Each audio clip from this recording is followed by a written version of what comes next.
اللہ کہتے ہیں میں نے تمہارے لیے گدھے بھی پیدا کیے, خچر بھی پیدا کیے, گھوڑے بھی پیدا کیے, اور میں نے تمہارے لیے جانور چوپائے پیدا کیے, بھیڑ بکریوں کے ریوڑ. اس زمانے کی زینت تو یہی چیزیں تھیں. تو اللہ کہتے ہیں لکم فیہ جمال. ایک جگہ فرمایا تمہارے لیے اس میں دفء ہے, گرمی سے بچنے کا سامان, سردی سے بچنے کا سامان. بھیڑوں کی کھالوں سے تم رضائیاں بناتے ہو, لحاف بناتے ہو, جیکٹیں بناتے ہو. اس سے سردی میں تمہیں کیا ملتی ہے؟ گرمی. تو یہ فائدہ سمجھ میں آتا ہے. اللہ میاں نے یہ فائدہ بیان کیا نا. دیکھو بھیڑ کے منہا تاکلون, فرمایا ان جانوروں کو تم کھاتے بھی ہو, گائے کو, دمبے کو, بکرے کو, اور کیا چیز تھی چوتھا جانور؟ اونٹ. تو کھانا بھی سمجھ میں آتا ہے, نعمت ہے. سواری علیہا وعلی الفلک تحملون, کشتیوں پہ بھی سوار ہوتے ہو, اونٹ پہ بھی سوار ہوتے ہو. سواری بھی اللہ کی نعمت ہے یا نہیں؟ یہ ساری نعمتیں اللہ نے بیان کی. ایک الگ سے ایک اللہ نعمت بیان کرتا ہے جو بظاہر نعمت لگتی نہیں ہے. اللہ نے فرمایا جب تم ان بکریوں کے ریوڑ کو لے کے صبح صبح نکلتے ہو, دمبوں کے بکریوں کے ریوڑ کو لے کے کمانے کے لیے, اور جب واپس لوٹتے ہو, لکم فیہ جمالن, اس میں تمہارے لیے ایک زینت ہوتی ہے, اچھے لگتے ہو دیکھنے میں. نہیں آئی سمجھ میں بات؟ دیکھو بے روزگار آدمی اچھا لگتا ہے یا روزگار والا آدمی؟ بے روزگار پڑا ہوا ہوتا ہے, پتہ ہی نہیں کب سونا ہے کب اٹھنا ہے, کبھی بھی اڑ جاؤ, کوئی پرابلم کی بات نہیں ہے, کہیں جانا ہے ہی نہیں. کیا خیال ہے؟ جو بے روزگار ہوتا ہے اسے کہیں جانا ہوتا ہے ٹائم پہ, اسے یہ وہ کہتا ہے کہ امی ناشتہ جلدی بنا دیں, آئی ایم گیٹنگ لیٹ, کہتا ہے وہ. اگر کہے گا ماں کہے گی کس بات کا لیٹ ہو رہا ہے, کہ بیت الخلا جانے میں لیٹ ہو رہا ہے, تو گٹکا کھانے میں لیٹ ہو رہا ہے, بنٹے کھیلنے ہیں. بے روزگار کی کوئی زینت نہیں ہوتی. ایک نقصان تو ایک کما نہیں رہا وہ, اور ایک نقصان ہے زینت نہیں ہے, شو نہیں ہے اس میں ذرا سی بھی. کوئی کیا بتائے گا؟ روزگار والے آدمی کو دیکھو اللہ نے بہت بڑا احسان کیا. روزگار اللہ کی, بھلے ریڑھی لگاتا ہو, ٹماٹر بیچتا ہو, کہیں چوکیداری کرتا ہو, بے شک قرآن نے اللہ کا فضل تلاش کرنا, تجارت کرنا, روزگار میسر ہونا, اس کو بہت بڑی نعمت کے طور پہ بیان کیا ہے. اب اللہ نے جانور بیان کیے, بھیڑ, بکریاں, اونٹ, بیل. اللہ کہتے ہیں اس میں تمہارے لیے نعمت ہے. وہ نعمت کیا ہے؟ تم ان سے روزی کماتے ہو, یعنی یہ تمہارا بزنس ہے, یہ بھی نعمت ہے. آسانی سے سمجھ میں آتی ہے یہ نعمت کہ نہیں آتی؟ ظاہر ہے بھائی, جس کی بھیڑ بکریاں ہیں بیچے گا بھی, اور ان کی کھال بھی بیچے گا, مشکیزیں بھی بیچے گا. یہ بھیڑ بکریوں والے ماشاءاللہ بہت مالدار ہوتے ہیں. اگر ان کے اپنے بھیڑ بکریاں ہوں تو بہت مالدار ہوتے ہیں, دوسروں کے ہیں تو بھی بہت مالدار ہوتے ہیں. ہاں جن کے ہیں وہ غریب ہو جاتے ہیں. کیونکہ میں نے کئی بار تجربہ کیا ہے, اپنی بکری خود پالو تو پلتی ہے, بھیڑ بکری والے کو دے دو چھوٹی ہوتی چلی جاتی ہے وہ. میں نے ایک بھیڑ بکری والے کو اپنی بکری دے دی,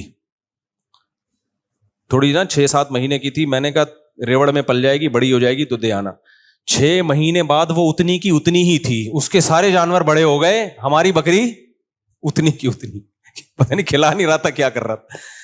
تو یہ پاکستان میں ہے مسئلہ کہ آپ اپنی چیز کو پالتے ہو تو وہ فوکس کرتے ہو, دوسرے کا مال رکھو گے تو اس کو آپ ویلیو نہیں دیتے. خیر سارے ایک جیسے نہیں ہوتے. خیر تو اللہ میاں نے قرآن میں بیان کیا کہ بھیڑ بکریوں کے اون میں تمہارے لیے گرمی ہے, اس سے تم کمائی کرتے ہو, سورس آف انکم ہے. سورس آف انکم سے کیا ہوتا ہے؟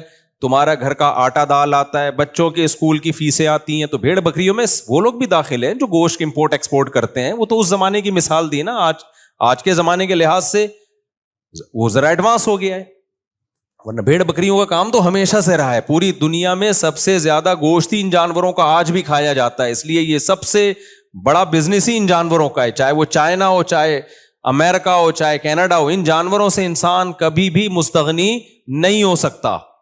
چائنا والوں نے کتے کھا لیے, مگر پھر بھی زیادہ میجورٹی بکرے ہی کھاتی ہے, میجورٹی کتے نہیں کھاتی وہاں پہ, بکرے ہی. نیچرل جو انسان کی فطرے گوشت ہے وہ کیا ہے؟ بکرے, دمبے, گائے, اونٹ, یہی ہے. خیر تو اب دیکھو اللہ تعالیٰ نے قرآن میں بیان کیا کہ تمہارے لیے ان جانوروں کے گوشت جس سے تم کھاتے ہو, ان پہ تم سواری کرتے ہو, تمہارے لیے اس میں جاب ہے, بزنس ہے, پیسہ کماتے ہو. تو جتنی نعمتیں تھی بیان کی, ایک نعمت رہ گئی تھی, بہت عظیم نعمت. وہ کیا ہے؟ زینت. جو انسان کماتا ہے نا, مہینے کے بعد جو تنخواہ ملتی ہے وہ تو ہے ہی, خود کمانا یعنی جاب لیس نہ ہونا, یہ بھی ایک بہت بڑی نعمت ہے. کیوں؟ صبح جب جاتا ہے نا کام پہ اور شام کو واپس آتا ہے, یہ بھی ایک منظر ہوتا ہے دیکھنے والا. اس سے ڈپریشن ختم ہوتی ہے, اسٹریس ختم ہوتی ہے, خوشی ہوتی ہے, دیکھنے والے کو بھی خوشی ہوتی ہے, یار کامیاب آدمی ہے, صبح جا رہا ہے کام پہ, شام کو واپس آ رہا ہے. بے روزگار آدمی کو یہ خوشیاں نہیں ملتی. مجھے یاد ہے جب میرے 3 گھر تھے تو میرے اس وقت بھی ماشاءاللہ بچے کافی تھے, اللہ نظر سے بچائے.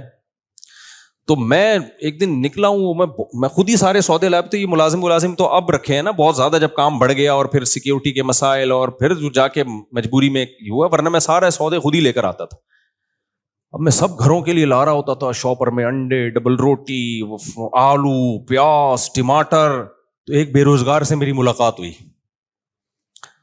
ہماری گپ شپ تھی, اب بھی ہے, اللہ اس کو روزگار دے. اس کے ساتھ بیچارے کے ساتھ ظلم کیا کسی نے. اچھا والا روزگار تھا, اس کے اپنے ہی ریلیٹیو نے چھین لیا. وہ خودکشی کرتے کرتے بچا ہے. میرا بیان سنا تھا تو خودکشی سے بچ گیا. پھر وہ تو رشتے دار نے ہی اس کو بیچارے کو کھا لیا تھا. اچھی والی جاب اس کی قبضہ کر لیا تھا. خیر اس کے بزنس پہ.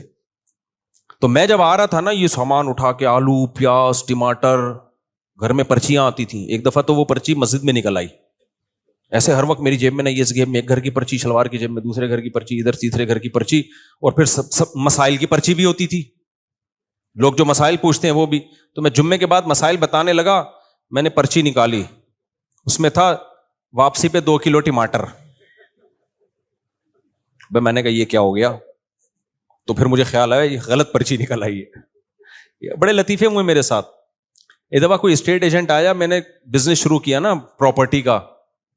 ظاہر ہے جب خاندان بڑھ رہا ہے تو کچھ کرنا بھی پڑے گا نا, یہ خالی پیڑ ہی کھانے بیٹھ کے باتیں ہی کرنی پڑیں گی. تو مجھے خیال ہوا پراپرٹی میں بہت دفعہ نقصان اٹھا چکا تھا, تو ایک جاننے والے اچھے مل گئے, اللہ کا شکر ہے. اچھے ہوتے نہیں ہیں پراپرٹی میں, یہ بتا دوں, ایسا نہ ہو میرے تجربے سے آپ بولو کہ ہم بھی پراپرٹی میں کاروبار, ہمارے تو اب اتنے ریلیشن ہو گئے نا, اب ہمیں پتہ چل گیا جاتا ہے کون 2 نمبر ہے کون ہے. آپ کے لیے 99% چانس یہ ہے کہ مروائے گا آپ کو, اس لیے یہ کام کرنا نہیں ہے. بہت ہی کوئی ہٹو بچوں قسم کا ہو تو اس کے ساتھ آپ کریں, لیکن ہوتا نہیں ہے بھائی, بہت اس میں نہیں, آپ کے لیے بہت مشکل ہے, یہ چھوڑ دو. خود کرو تو ایک الگ بات ہے, کسی کو پیسہ نہیں پکڑاؤ. تو وہ کیا ہوا کہ وہ پراپرٹی کے نا, وہ انہوں نے کہا کہ وہ کاغذات لے کر آئے فلاں پلاٹ کے. میں لے کر آیا, جب میں نے کھولا تو وہ آلو 4 کلو, پیاز اتنے کلو, وہ تینوں گھروں کے پوری فائل نکل آئی ٹماٹر پیاز کی.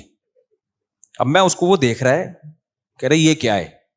میں نے کہا پلاٹ کے کاغذ ہے. اس نے کہا یہ پلاٹ کا کاغذ, آلو پیاز ٹماٹر. پھر میں نے کہا یار سوری, یہ میں غلطی سے غلط فائل اٹھا کے لے آیا ہوں. سمجھ رہے ہو کہ نہیں سمجھ رہے؟ خیر, تو جب میں وہ آلو پیاز ٹماٹر لا رہا تھا نا بائک پہ, ادھر آلو ادھر پیاز ادھر ٹماٹر ادھر انڈے, تو وہ بیچارہ جو خودکشی کرتے ہوئے بچا, اللہ اس کو خوشیاں دے, میں رک گیا سلام کرنے کے لیے. اس نے کہا یہ کیا ہے؟ میں نے کہا یار یہ دیکھو یار, ہم کس ٹینشن میں ہیں یار, آلو پیاز ٹماٹر یہ ساری چیزیں مجھے لے جانی پڑتی ہیں, شادی کے بعد یہ ٹینشن ہے. کہتا ہے یار خدا کی قسم یہ ٹینشن اس ٹینشن سے اچھی ہے جس ٹینشن میں مبتلا ہوں. یہ بھی ایک زینت ہے. گھر کا سودا خرید رہے ہو, آلو پیاز ٹماٹر گھر میں لا رہے ہو, کیونکہ وہ اس نعمت سے محروم تھا, نعمت سے محروم تھا. کہہ رہے یار یہ اس کی جو خوشی ہے وہ میں سمجھتا ہوں. گھر ہو, بیوی بچے ہوں, اور آپ ان کے لیے کچھ لا رہے ہو, آلو پیاز ہی لا رہے ہو, ٹماٹر ہی لا رہے ہو. کہہ رہے یہ نعمت کا اس سے پوچھو جس کے پاس یہ نعمت نہیں ہے. مجھے واقعی احساس ہوا کہ یہ اتنی بڑی اللہ کی ہم پہ نعمتیں ہیں جن کا ہم کو احساس نہیں ہے. اور ہم دیکھتے ہیں بحریہ ٹاؤن کے پلاٹ, اس کے پاس اتنے پلاٹ ہیں, پھر بحریہ ٹاؤن اوپر جا رہا ہے, میں وہیں کا وہیں, کاش میں خرید لیتا, کاش میری قسمت میں ہوتا, میں خریدتا ایک کھوتا, کبھی تو سوار ہوتا کبھی میں سوار ہوتا. کھوتا سمجھتے ہو, گدھے کو بولتے ہیں. تو کاش میں یہ کر لیتا. او بھائی اتنا بھی اگر توفیق مل رہی ہے نا شادی شدہ آدمی کو کہ گھر میں آٹا دال آ رہا ہے, راشن آ رہا ہے, آپ لا رہے ہو, تو اس کی قدر اس سے پوچھو جو یہ بھی نہیں کر سکتا, جو یہ بھی نہیں کر سکتا.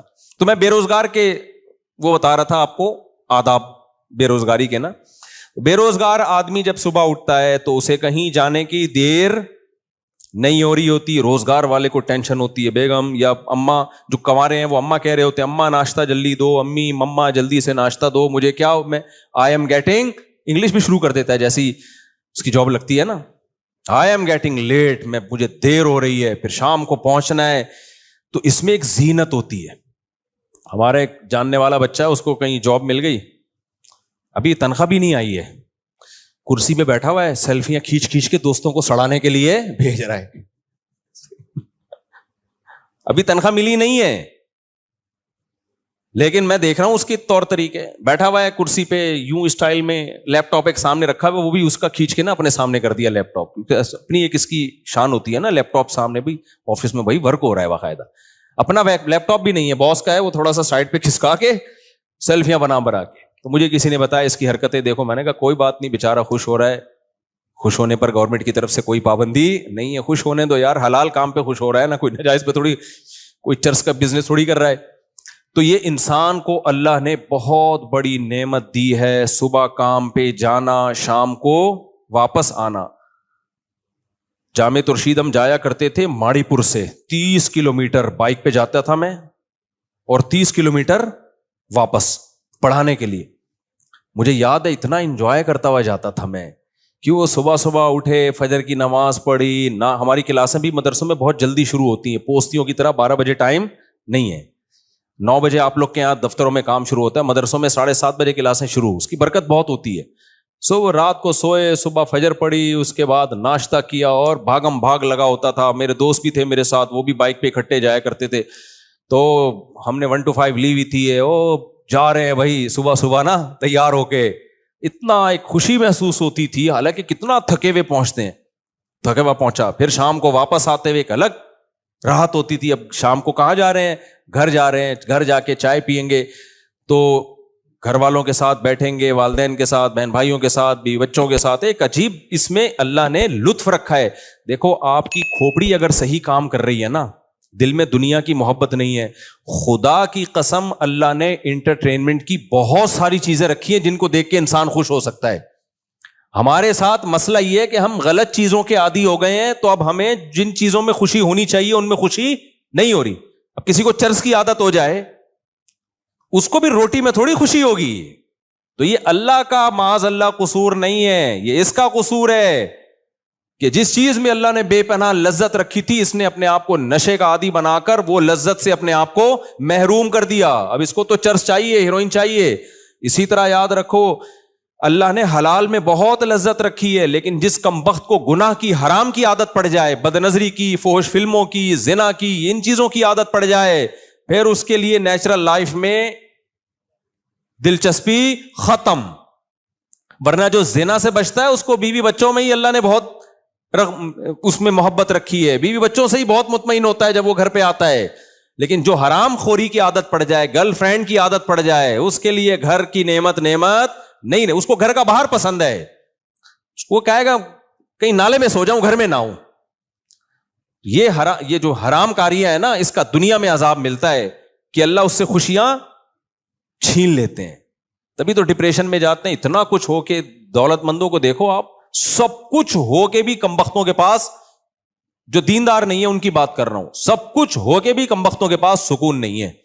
تو خیر, تو میں یہ عرض کر رہا تھا میرے بھائی کہ اللہ نے قرآن مجید میں جانوروں کی نعمتوں کو بیان کیا, گوشت کھاتے ہو, ان پہ سوار ہوتے ہو, ساری نعمتیں. لیکن اللہ نے ایک ایسی نعمت کو بیان کیا جس کو عام طور پہ نعمت سمجھا نہیں جاتا. وہ نعمت کیا ہے؟ اللہ فرماتے ہیں وَلَكُمْ فِيهِ جَمَالٌ حِينَ تُرِيحُونَ وَحِينَ تَسْرَحُونَ. تمہارے لیے ایک زینت ہوتی ہے, ایک شو ہوتی ہے, ایک جمال ہوتا ہے, اچھے لگتے ہو تم جب اس ریوڑ کو لے کے صبح گھر سے نکلتے ہو اور شام کو تھکے ہارے واپس لوٹتے ہو. اس میں ایک زینت ہے تمہارے لیے, ایک لذت ہے, ایک مزہ ہے. تو کیا ریوڑ والوں سے آپ پوچھیں, وہ بتائیں گے یار ہم جب صبح صبح نکلتے ہیں فریش ہوتے ہیں. کر کیا رہے ہیں؟ بکریوں کو ہانک کے لے جا رہے ہیں. لیکن قرآن ان کے دل کی عکاسی کر رہا ہے, اس کے دل میں ایک سرور ہو رہا ہے اس کو, اور تھکا ہارا شام کو واپس. اس کی اصل میں ایک ٹائمنگ ہوتی ہے. جس جاب کی ٹائمنگ نہ ہو نا, یہ جس کام کی ٹائمنگ نہ ہو, وہ سکون نہیں دیتی انسان. پتہ ہی نہیں باس کب بلا لے. ٹائمنگ سے جو کام ہوتے ہیں نا اس میں ایک زینت ہوتی ہے. تو بکریوں کا ریوڑ جو چراتے ہیں نا ان کی ٹائمنگ ہوتی ہے. ان کو پتا ہے رات کو بکریاں نہیں چریں گی, صبح صبح لے کے نکلنا پڑے گا. اگر 11 بجے لے کے نکلے تو بکری کا پیٹ کمر سے چپک جائے گا. صحیح ہے نا, اس کو صبح بھوک لگ رہی ہوتی ہے, صبح کا ٹائم ہے. اور شام کو کیا کرنا ہے, اندھیرا ہونے سے پہلے پہلے واپس لوٹنا ہے. تو قرآن نے تو ریوڑ کی ایک مثال دی جو اس زمانے میں آسانی سے سمجھ میں آتی, ورنہ ہر جاب ہر ملازمت میں یہی زینت ہے. جب آپ صبح تیار ہو کے آفس جا رہے ہیں, ڈیوٹی پہ جا رہے ہیں, شام کو گھر آ رہے ہیں, اس میں اللہ نے ایک سکون رکھا ہے, اللہ نے اس میں ایک سرور رکھا ہے. یہ بھی اللہ کی نعمتوں میں سے ایک بہت بڑی نعمت. تو اس سے پتا چلا زینت اور جمال, جمال حسن کو, خوبصورتی کو کہتے ہیں, یہ کوئی بری چیز نہیں ہے. اور یہ کہ میں مزین نظر آؤں یہ بھی شریعت میں کوئی بری چیز نہیں ہے. برا یہ شو مارنا, سامنے والے کو نیچا دکھانا. جیسے آپ کی جاب لگ گئی تو آپ اپنی سیلفی اپنے دوستوں کے ساتھ شیئر کر رہے ہیں, تھوڑا سا ٹائی کو یوں کیا آپ نے کہ پڑھا لکھا نظر آؤں, اور جاب ہو گئی ہے بھائی میری, کماؤ پوت ہو گیا ہوں میں. یہ برا نہیں ہے, لیکن اس کے ساتھ شیئر اس لیے کر رہے ہو کہ تو نہیں ہے, میں ہوں تو نہیں ہے, تو وہیں کا وہیں ہے, بدقسمت آدمی ہے. اب تم مجھ سے بات کیا کر تمیز سے. کنوارے تیرے پاس گٹکے کے پیسے نہیں ہوتے, بے روزگار, اور میں موبائل خرید رہا ہوں ابھی قسطوں پہ, یہ دیکھ خریدا ہے. سامنے والے کو جب نیچا دکھانا, اس کو کمتر ثابت کرنے کی کوشش ہو, تو یہ اسلام میں کیا ہے, حرام. آج کل بہت سے لوگ یہی کر رہے ہوتے ہیں, اپنی دولت کا جو تذکرہ کر رہے ہوتے ہیں, لیبل یہ لگا رہے ہوتے ہیں اللہ کا دیا بہت کچھ ہے, اصل میں سامنے والے کو نیچا دکھا رہے ہوتے ہیں. اپنی اوقات میں رہے, ذرا تمیز سے بات کر. صحیح ہے, آنکھیں نیچے, میں چھوٹا آدمی نہیں ہوں. یہ تکبر ہے, یہ اللہ کو پسند نہیں ہے. سمجھتے ہو کہ نہیں سمجھتے؟ تو اللہ تعالیٰ, میں جو بات لے کے چلا تھا اس کو کمپلیٹ کرتا ہوں. تو سواری جو ہے نا, سواری, گھوڑے کی سواری ہو گئی. اللہ نے اس میں کیا نعمتیں بیان کی تمہاری زینت کے لیے, سواری کے لیے, بہت سارے فائدے ہیں. اب ہوگا یہ کہ 3 طریقے ہیں آپ کے پاس. یا تو اس گھوڑے کی سواری سے فائدہ ہی نہ اٹھاؤ, آپ بولو میں نیک آدمی ہوں, مجھے دنیا سے کیا لینا دینا, لہذا میں پیدل ہی سفر کیا کروں گا. میں سادہ آدمی ہوں, آدم علیہ السلام جیسے پیدل سفر کیا کرتے تھے, یہ دنیا مجھے بالکل پسند, بولو نہیں. یہ موبائل, یہ گھر, یہ گاڑی, اور یہ ایک وہ ایسے بھی صوفی ہیں دنیا میں. امریکہ میں نہیں, میں نے امریکیوں کے صوفی دکھائے تھے آپ کو. وہ کیا نام تھا اس قوم کا یار, ایرش کر کے نام تھا, آئرش کر کے کچھ نام تھا ایسا ان کا, بھول گیا میں نے ولاگ بھی بنایا تھا اس پہ. وہ یہی کہتے ہیں ٹانگے میں گھومو, لیکن بہرحال وہ بہت سی برائیوں سے بھی بچے ہوئے اس وجہ سے. عیسائیت میں وہ بہت ہی ایکسٹریم قسم کے مذہبی لوگ ہیں, موبائل سے اور ہر چیز سے دور ہیں. تو ان میں کچھ خوبیاں بھی ہیں اس کی وجہ سے. تو ایک طبقہ وہ ہے میرے بھائی جو کہتا ہے کہ یہ سب دنیا داری ہے. مولانا طارق جمیل صاحب نے سر پہ بال کیوں لگائے؟ اب وہ تو ان کا مسئلہ ہے, لگائے نہیں لگائے, میں تو شرعی مسئلہ بیان کر رہا ہوں. بھائی اگر آپ کے لیے زینت اختیار کرنا جائز ہے, آپ کو لگتا ہے کہ یہ جو سر پہ جو صورت حال ہے یہ خطرناک حد تک ڈینجرس ہو چکی ہے. دیکھو کچھ لوگوں کے ہوتی ہے ڈینجرس, لیکن بہت زیادہ ڈینجرس نہیں ہوتی. میں نے جو سر پہ بال اگائے ہیں نا, میرے بھی یہاں بال اگائے ہیں, تو وہ کیوں اگائے ہیں؟ میں جب بھی شیشے میں اپنے آپ کو دیکھتا تھا سامنے سے, کبھی یوں کر کے دیکھنے کا مجھے موقع نہیں ملا, کیونکہ یوں دیکھ بھی نہیں سکتے, ہم دیکھیں گے تو ہم نیچے دیکھیں گے نا. ہوا یہ کہ میں نے ایک دفعہ سمندر میں چھلانگ لگائی پہاڑی سے, تو اس میں ویڈیو بنائی کسی نے اوپر سے. تو جب وہ یوٹیوب پہ آیا نا, تو مجھے اوپر کا ایریا دیکھنے کا موقع ملا پہلی دفعہ, اتنا کلیئر. تو مجھے لگا یار حالات تھوڑے خطرناک نہیں ہیں, بہت زیادہ خطرناک. پہلے لوگ مجھے کہتے تھے آپ کے سر کے بال غائب ہو رہے ہیں, تھوڑے خطرناک نہیں ہے, بہت بہت زیادہ ڈینجرس ہو چکے ہیں حالات. پھر مجھے فکر ہوئی کہ یار اس کا کچھ کرنا چاہیے. کوئی بال لگوا رہا ہے بھائی, اس کا پرسنل معاملہ ہے. ہاں ناجائز کام کرنے کی شرعن اجازت نہیں ہے, کسی اور کے بال آپ نہیں لگا سکتے, یہ حرام ہے شریعت میں, خوب سمجھ لو. نبی صلی اللہ علیہ وسلم نے اس عمل سے منع کیا ہے.